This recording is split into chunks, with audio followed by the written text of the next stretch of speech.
नमस्कार.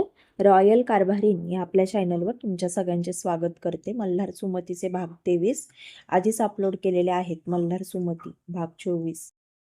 मल्हार नाश्ता न करताच ऑफिसला निघून गेला. सुमतीला खूप वाईट वाटलं. खरंच मी काल जरा जास्तच वागले का? पण माझी काय चूक होती हेच मला कळत नाही. यांनीच विषय काढला आणि मग पुढे एवढं सगळं रामायण चालू झालं. खरंच आता जास्त ताणायला नको मी पण. सुमती आज दिवसभर मल्हारच्याच विचारात होती. दुपारचं जेवण सुद्धा तिच्या घशाखाली जात नव्हतं. सतत मल्हारची आठवण यायची आणि तो काल जे म्हटला तिला की बघ मी येणारच नाही ऑफिसमधून, तर त्याचे शब्द तिला सारखे आठवायचे आणि ती तोच विचार करत बसायची. सुमतीने आज ठरवलं, जाऊ देत, जे झालं ते झालं, पण आज त्यांना मी नाराज नाही करणार. सुमती बेडरूममध्ये गेली आणि त्याने घेतलेला शॉर्ट वन पीस हातात घेतला. सुमतीने अजून तो ट्राय केलाच नव्हता. सुमती मनातच म्हणाली, आज यांना हा वन पीस घालून सरप्राईजच देते, मग सगळा रुसवा दूर होईल साहेबांचा. सुमतीने रात्रीचे जेवण सुद्धा करून ठेवलं. मल्हारची वाट पाहत बसली होती. आज मल्हारला खूपच उशीर झाला. 7 वाजून गेले तरी मल्हार घरी आला नव्हता. सुमतीने मल्हारला फोन लावला. रिंग वाजत होती. सुमती उत्सुकतेने मल्हारचा आवाज ऐकण्यासाठी व्याकुळ झाली होती आणि सारखी म्हणत होती, अहो फोन उचला ना. पण मल्हार तिचा फोनच उचलत नव्हता. रिंग नुसतीच वाजत होती. सुमतीने 3-4 वेळेला फोन ट्राय केला, पण मल्हारने फोनच उचलला नाही. सुमतीला आता खूप काळजी वाटायला लागली आणि बिचारी घरात एकटीच होती. खूप अस्वस्थ वाटायला लागले तिला. मनात मनात सारखे नको नको ते विचार यायला लागले. खरंच हे काल रागात म्हटले, पण खरंच हे घरी येणार नाहीत का काय? देवा काही कर आणि ह्यांना घरी घेऊन ये. मला माझ्या डोळ्यांसमोर पाहिजेत, असं म्हणून रडायला लागली. सुमती म्हणाली, आईंना सांगू का की हे घरी आले नाहीत अजून? पण जाऊ देत, इतका पण उशीर झाला नाही. थोडीशी वाट पाहते. पण हे फोन का नाही घेत आहेत माझा? सुमती आता देवघरात जाऊन देवापुढे दिवा लावून देवाचा धावा करत बसली.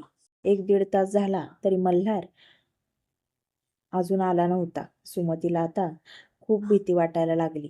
सुमतीने परत फोन ट्राय केला मल्हारचा, पण आता तर स्विच ऑफच लागायला लागला. सुमती आता रडायला लागली आणि ती देवाला म्हणाली, देवा यांना जर काय झालं ना तर मी सुद्धा जगणार नाही. सुमतीला आता घरात बसायची सुद्धा इच्छा नव्हती. नको नको ते विचार तिच्या मनात येत होते. सुमतीने आता तिची पर्स घेतली आणि घर लॉक करून बाहेर मल्हारला शोधायला निघाली. त्यांच्या घरापासून थोडंसं बाहेर आल्यानंतर तिने मनात विचार केला, आईंना फोन लावू का? यांच्या ऑफिसचा पत्ता विचारू का? पण आई पण टेन्शन घेतील उगाचच. सुमती म्हणाली, नको, यांना शोधायचं आहे आपल्याला. आईंना फोन लावायलाच पाहिजे. सुमतीने फोन काढला. इतक्यात मल्हारची 4 व्हीलर सुमतीच्या अगदी समोर होती आणि त्याच्या गाडीची लाईट तिच्या चेहऱ्यावर पडली आणि मल्हार म्हणाला, सुमती इथे काय करते? मल्हार लगेच गाडीतून उतरला आणि सुमतीने मल्हारला पाहिलं तसं तिच्या जीवात जीव आला. सुमतीची अवस्था आता खूप बेकार झाली होती. रडून रडून व्याकुळतेला आली होती ती. सुमतीने मल्हारला पाहिलं तसं मल्हारच्या मिठीतच शिरली आणि मल्हारने पण तिला आवेगाने मिठीत घेतलं आणि तिला म्हणाला, सुमती काय करतेस तू? घरापासून 1-1.5 किलोमीटर आली आहेस लांब चालत. काय झालं? सुमती आता रडत रडतच म्हणाली, कुठे कुठे होतात इतका वेळ? 10 वाजलेत. माझा फोनही घेत नव्हता. किती फोन लावायचे तुम्हाला? आणि नंतर तुमचा फोन स्विच ऑफ लागायला लागला. मग मी काय करायचं? मग मी पडले घराबाहेर तुम्हाला शोधण्यासाठी. आज एवढा उशीर का झाला तुम्हाला?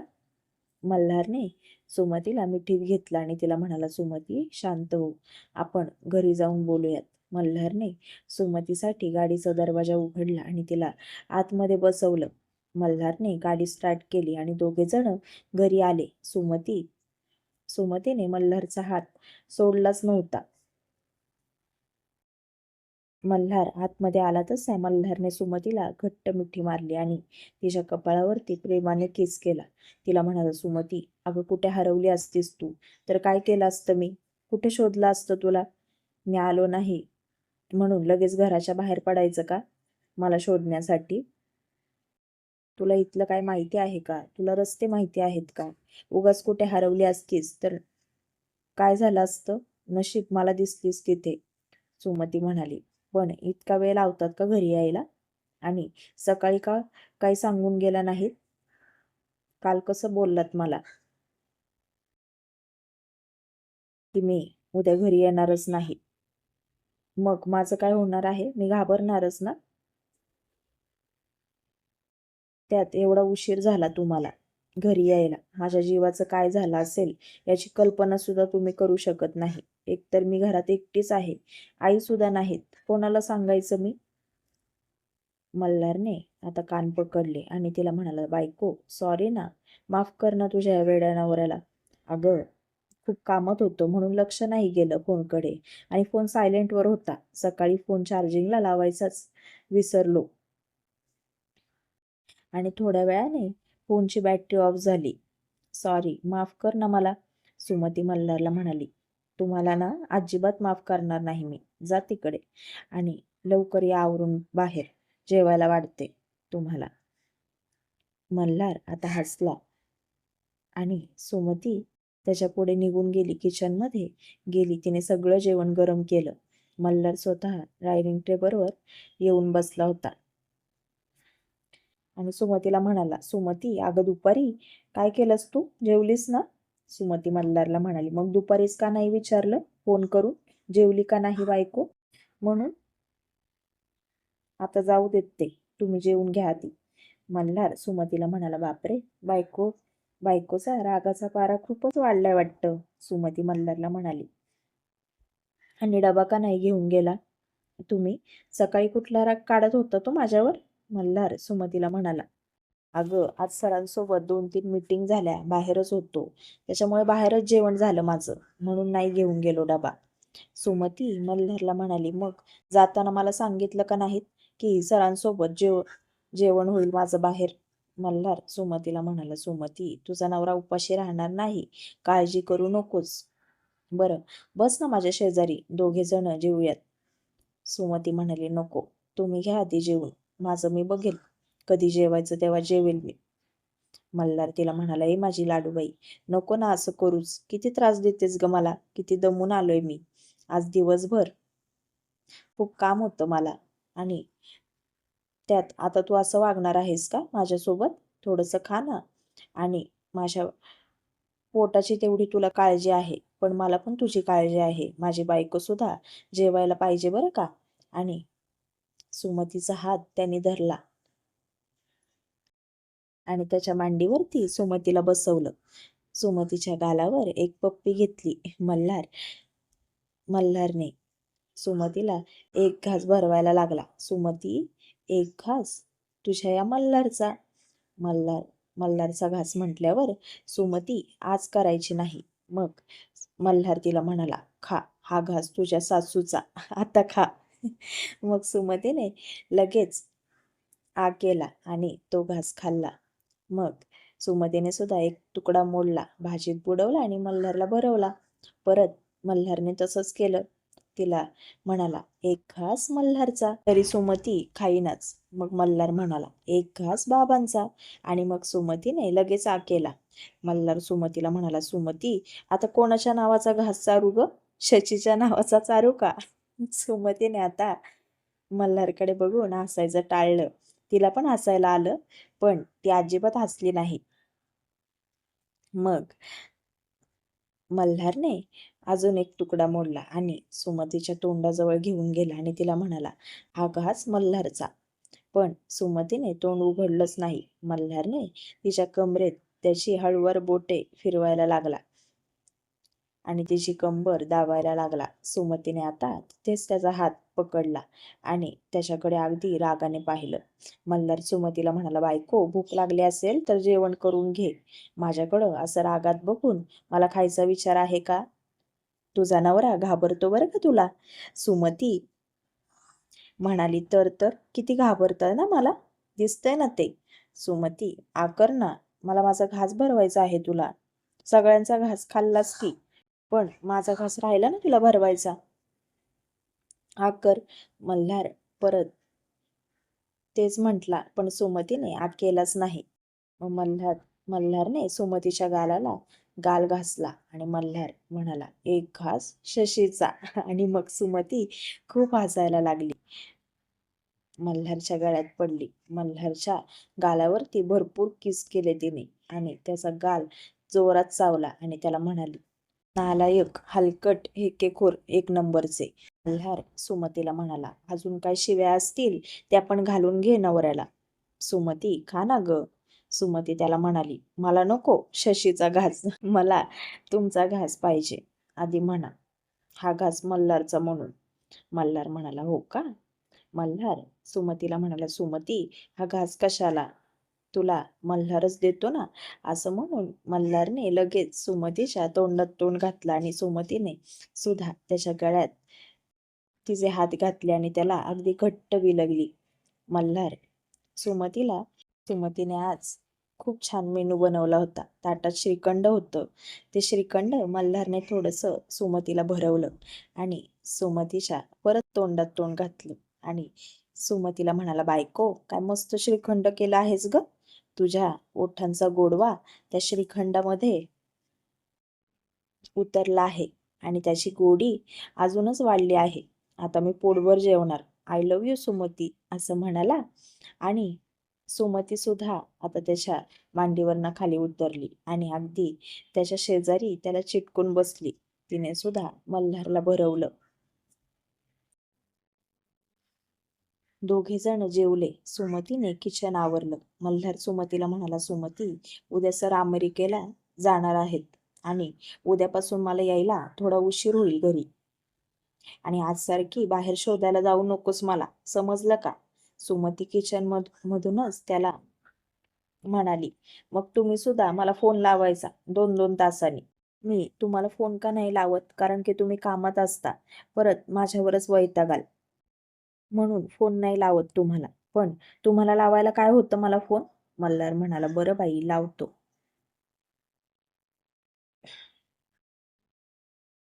मल्हारचा फोन अजून तसाच टेबलावर पडला होता. सुमती त्याला म्हणाली, काय हो, फोन चार्जिंगला लावायला काय होतंय तुम्हाला. द्या इकडे, आता मीच पाहणार तो फोन चार्जिंग झालाय का नाही. आणि सायलेंटवर अजिबात ठेवायचा नाही. जर एखादी मीटिंग असेल महत्वाची तरच ठेवत जा ना. इतर वेळेस कशाला सायलेंटवर ठेवायची गरज आहे तुम्हाला. घरात काय इमर्जन्सी आली, काय झालं तर मी तुम्हालाच फोन लावणार ना. मल्हार तिला म्हणाला, बायको, किती ग ऐकवतेस मला. खरं तर नवऱ्यांचा जन्म बायकांच्या बोलणी खाण्यासाठीच झालेला असतो, असं मला आता वाटायला लागलं आहे. लहानपणी आई सुद्धा इतकी बोलली नाही मला, अजून सुद्धा नाही बोलत. पण बायको मात्र जंगली बिल्ली भेटली आहे. सुमती, आधी मला वाटलं नव्हतं बरं का तू अशी असशील म्हणून. शांत वाटायचीस मला. असं वाटायचं हिला बोलता येतं का नाही. सुमती मल्हारला म्हणाली, नवरा चुकत असला की बोलायलाच लागतं आणि मी शांत अजिबात नाही. शांत समजण्याची चूक अजिबात करू नका तुम्ही. मल्हार सुमतीला म्हणाला, सुमती, जरा माझं डोकं दाबून देतेस का ग. खूप दुखायला लागला आहे आणि आपल्या ड्रॉवर मध्ये ती चिकटपट्टी आहे, ती पण घेऊन ये हातात येताना. सुमती म्हणाली, आता चिकटपट्टी कशाला. मल्हार तिला म्हणाला, अगं आण तर. मल्हार मस्तपैकी सोफ्यावर बसला होता पाय पसरून आणि सुमती चिकटपट्टी घेऊन आली आणि त्याच्या हातात दिली आणि बेडरूम मध्ये बाम आणायला जाणार इतक्यात मल्हार सुमतीला म्हणाला, सुमती, बाम नको, माझ्या डोळ्याला खूप झोंबतो तो, फक्त डोकं दाबून दे. सुमती म्हणाली, बरं.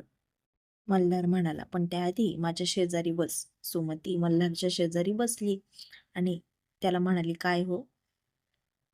मल्हारने चिकटपट्टी काढली आणि तिच्या तोंडाला लावायला जाणार इतक्या सुमती मागे झाली आणि त्याला म्हणाली, काय करताय? मल्हार म्हणाला, तुझ्या तोंडाला चिकटपट्टी लावतोय. खरंच मुकी बायको भेटली असती ना मला तर खूप छान झालं असतं. किती बोलतेस ग, जरा जरा नुसती बोलत असतेस मला. तुझ्या नवऱ्याचं रेप्युटेशन काय आहे बाहेर हे माहिती आहे का तुला? सुमती त्याला म्हणाली, घरात तुम्ही फक्त माझा नवरा आहात. मी बाहेर असं वागेल का तुमच्या बरोबर? नाही ना. घरातच मी बोलते ना तुम्हाला. आणि मी चुकीचं बोलत असेल ना तर काल जसा हात उचलला होतात ना मला कानाखाली मारण्यासाठी, तशी एक कानाखाली ठेवून द्या आता. मल्हार सुमतीला म्हणाला, सुमती खरंच तुझ्या कानाखाली मारू का मी? सुमती म्हणाली, हो. काल कसा हात उचलला होतात माझ्यावर? मल्हार सुमतीला म्हणाला, माझी कानाखाली तुला सहन होणार नाही. इथेच चक्कर येऊन पडशील. घरात आई सुद्धा नाहीये. सुमती बघा, विचार कर. सुमतीने आता तिचे डोळे घट्ट बंद केले आणि मल्हार समोर तिचा गाल घेऊन गेली आणि त्याला म्हणाली, तुम्हाला रागच काढायचा होता ना माझ्यावर? मग थांबलात का तेव्हा? काढा आता राग. सुमती खूप घाबरत होती, पण मल्हार समोर अगदी दाखवत होती की मी अजिबात घाबरत नाही तुम्हाला. मल्हारने आता सुमतीच्या गालाजवळ त्याचे ओठ नेले आणि तिच्या गालावर भरपूर किस केले. सुमतीने डोळे उघडले आणि मल्हारच्या मिठीत शिरली. मल्हार तिला म्हणाले, बायको सॉरी ग, पण मी काय करू? काल वागतच तशी होतीस तू वेड्यासारखी आणि बाहेर चालली होतीस. आणि जास्त मला राग कुठला आला माहिती आहे का? जेव्हा तू म्हणालीस मसनच चालले म्हणून. परत असं बोललीस ना तर बघ मग. म्हणून माझा हात तुझ्यावरती उचलला गेला. परत असं बोलायचं नाही. सुमती तुला माझी शपथ आहे. तुझ्या आधी मी जाईल, मग तू यायचं माझ्या मागे. सुमतीने मल्हारच्या तोंडावरती हात ठेवला आणि मल्हारला म्हणाली, असं का बोलताय तुम्ही? मग मल्हार म्हणाला, सुमती मग मला कसं वाटलं असेल जेव्हा तू असं बोलत होतीस माझ्या बरोबर? सुमती मी प्रेम करतो तुझ्यावर. माझा जीव आहेस तू. झाल्या माझ्याकडनं काही चुका, पण त्या लग्नाच्या आधी झाल्या आणि मला काय माहिती होतं की माझी सुमतीच माझ्या नशिबात आहे. आई मला सारखी म्हणायची की सुमतीच या घरची सून होणार. तेव्हा मला खूप राग यायचा जेव्हा ती अशी म्हणायची आणि मी तिला खूप ओरडायचो. मला त्या सुमतीसोबत अजिबात लग्न करायचं नाही. मला अजिबात आयुष्य काढायचं नाही तिच्यासोबत. पण आता असं वाटतंय की आयुष्यच काय, माझा एक क्षण सुद्धा मी तुझ्याशिवाय काढू शकत नाही. Sumati I love you so much असं म्हणाला आणि सुमतीच्या ओठांवरती मल्हारने हळूवार त्याचे ओठ ठेवले. सुमतीने एका हाताने त्याचं डोकं दाबायला सुरुवात केली. मल्हार तिला म्हणाला, सुमती चल ना बेडरूम मध्ये. सुमतीने आता मल्हार समोर तिचे दोन्ही हात उंचवले आणि मल्हारला कळलं की बाईसाहेबांना आता उचलून घ्यायचं आहे. मल्हारने आता सुमतीला उचलून घेतलं आणि तिला बेडरूम मध्ये घेऊन आला. पुढील भाग पाहण्यासाठी चॅनलशी कनेक्टेड राहा आणि कमेंट छान छान करत जा. चॅनलवरील कथा आवडत असतील तर चॅनलला सबस्क्राईब करायला विसरू नका.